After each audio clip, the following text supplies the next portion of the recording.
Iran और America के बीच nuclear programme को लेकर एक बड़ी बैठक होने जा रही है, लेकिन इसी बीच एक चौंकाने वाली खबर सामने आई, जिसने कहीं ना कहीं अमेरिकी राष्ट्रपति ट्रंप को टेंशन में जरूर डाल दिया होगा। कुछ मीडिया रिपोर्ट्स के मुताबिक ईरान इराक में मिलिशिया को विभिन्न प्रकार की सतह से सतह पर मार करने वाली मिसाइलें दे सकता है।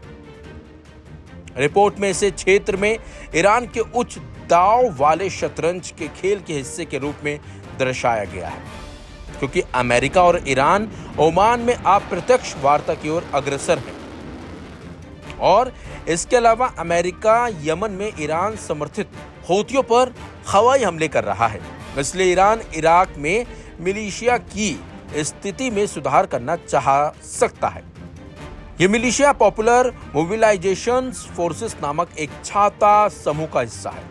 मिसाइल हस्तांतरण की रिपोर्ट 7 अप्रैल को रॉयटर्स की एक रिपोर्ट के विपरीत है, जिसमें सुझाव दिया गया था कि ईरान समर्थित मिलिशिया अमेरिका की धमकियों और दबाव के कारण निरस्तीकरण के लिए तैयार हो सकते हैं। यह मानना मुश्किल होगा कि दोनों रिपोर्ट सही हैं।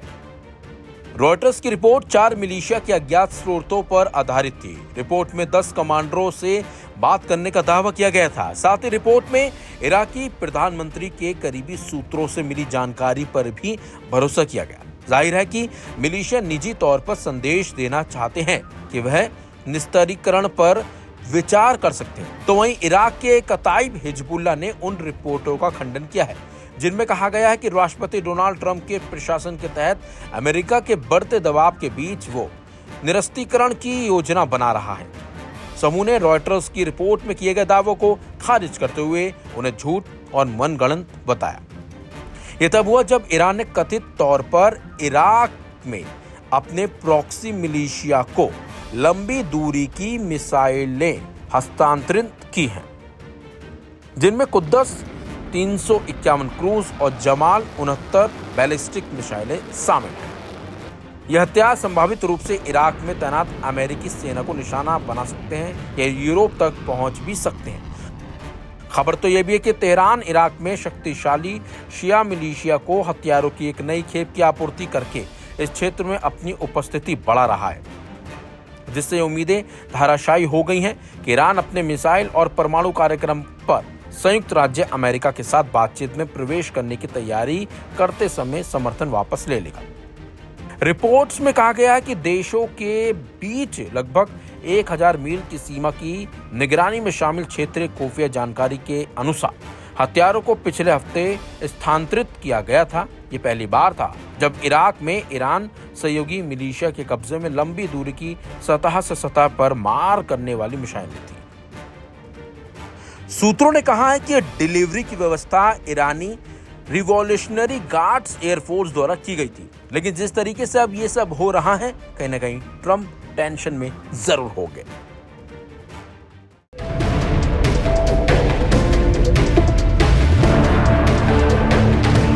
यमन के अंसारुल्लाह फाइटर्स ने एक दिन पहले ही सऊदी को धमकी दी थी कि वो इसराइल और अमेरिका का साथ देना बंद कर दें, और खबर आ रही है कि महज 24 घंटे बाद ही हूतियों की मिसाइल सऊदी में गिरी है।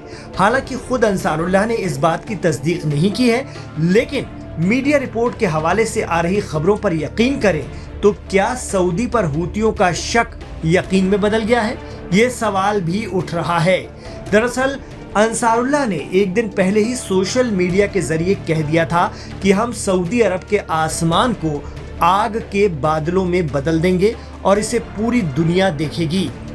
यमन में हौसियों के कंट्रोल वाले इलाकों में अमेरिका के खतरनाक हमलों से हौसी जंगजू टस से मस नहीं हुए हैं, बल्कि शुजाअत के साथ उनकी फोर्स इन हमलों का लाल सागर से लेकर इसराइल तक जवाब देने का दावा कर रही है। यमन के अंसारुल्लाह को शक है कि अमेरिकी हमलों में सऊदी पूरी मदद कर रहा है। वैसे भी यमन के शिया जैदी अंसारुल्लाह और सऊदी हुकूमत के दरमियान 36 का आंकड़ा है। ये बात अलग है कि साल 2015 से लेकर 2021 तक सऊदी ने हौसियों के खिलाफ सारी कोशिश करके देख ली, लेकिन जब उन्होंने सऊदी की कमजोर नब्ज पकड़ी तो सऊदी ने उनसे तौबा कर ली थी। ये कहना है Middle East expert Shaukat Bharti का। दरअसल हौसियों की बैलिस्टिक मिसाइलों की रेंज में सऊदी की तेल रिफाइनरियां हैं और यही वजह है कि वो सऊदी को चेतावनी दे रहे हैं कि अमेरिका की मदद यमन के खिलाफ वो ना करे। यमन में अंसारुल्लाह की मुसल्लह फोर्स ने सोशल मीडिया प्लेटफॉर्म एक्स पर लिखा भी था कि सऊदी इसराइल की गुलामी कर रहा है और इसी वजह से यमन के खिलाफ सऊदी अमेरिकी आक्रामकता तेज हो गई है। इसलिए सऊदी को ये पैगाम है कि इनके साथ शामिल मत हो जाना। अगर सऊदी ऐसा करेगा तो उसका तेल नहीं बचेगा। हम सऊदी के आसमान को आग के बादलों में बदल डालेंगे और फिर इसे पूरी दुनिया देखेगी। इसके बाद जुमेरात या गुरुवार सुबह खबर आती है कि हूतियों की मिसाइल सऊदी में जाकर गिरी है, लेकिन ना तो इस पर सऊदी कुछ कह रहा है और ना ही हौसियों की तरफ से कोई बयान आया है। लेकिन जानकार मान रहे हैं कि ये सऊदी को सबक सिखाने का हूतियों का अपना तरीका हो सकता है। वहीं कहा तो ये भी जा रहा है कि इसराइल के लिए दागी गई हौसियों की मिसाइल गलती से सऊदी की तरफ चली गई। हालांकि इस तरह की कयास आराइयां तब तक चलती रहेंगी जब तक किसी एक फरीक की तरफ से कोई स्पष्ट बयान नहीं आ जाता। लेकिन ये बात मंजर आम पर भी है और पानी की तरह साफ भी है कि यमन के अंसारुल्लाह और सऊदी अरब के बीच बिल्कुल नहीं बनती। साल 2015 से 2021 के बीच उनके दरमियान सीधी लड़ाई हो चुकी है। अमेरिका की मदद से सऊदी ने हूतियों के खिलाफ अभियान छेड़ा था, खूब हवाई हमले किए, लगातार हवाई हमले किए, लेकिन जब गुस्साए अंसारुल्लाह ने सऊदी की तेल फैसिलिटी पर अटैक शुरू किया तो सऊदी ने घबराकर इस जंग से खुद को अलग कर लिया था। मौजूदा सूरत हाल में सऊदी और अमेरिका की दोस्ती किसी से छिपी नहीं है।